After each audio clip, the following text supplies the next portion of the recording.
Whether it's a quick bite at a fast food burger joint or a sit-down dinner at your favorite family restaurant, have you ever given much thought into how the food was prepared and where?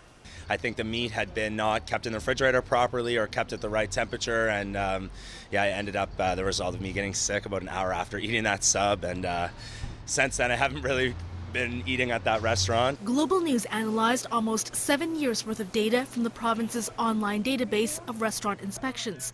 We found nearly a third of food establishments over those 7 years, including restaurants, grocery stores, schools and prisons, have gone more than 18 months without an inspection. That's the maximum time allowed according to provincial guidelines. And in extreme cases, 6 restaurants went as long as 6 years between inspections. This food safety expert says the numbers just don't add up. Well, it doesn't follow policy. So you either say the policy is wrong or we're not putting enough resources to support what we care about. Nova Scotia's inspection regime is already one of the most lax in the country. High-risk food establishments like schools and hospitals are supposed to be inspected every 6 months, compared to 3 or 4 months in other provinces.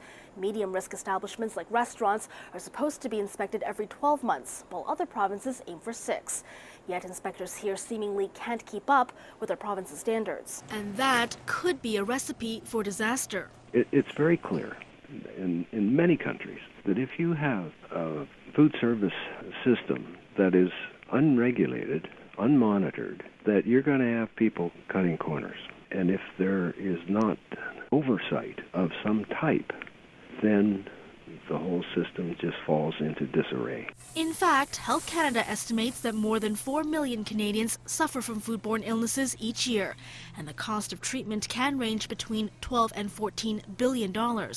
In response, the minister responsible says the food inspection system in the province is effective, and the gaps are there because they're focusing on high-risk establishments. He says while there were over 1,300 outstanding inspections in April, there were just over 400 as of November. Out of the ones that are overdue, 90% of them are actually low to medium risk, so we're talking about convenience stores and those types of establishments. Even so, Rankin admits there is always room for improvement. Rebecca Lau, Global News, Halifax.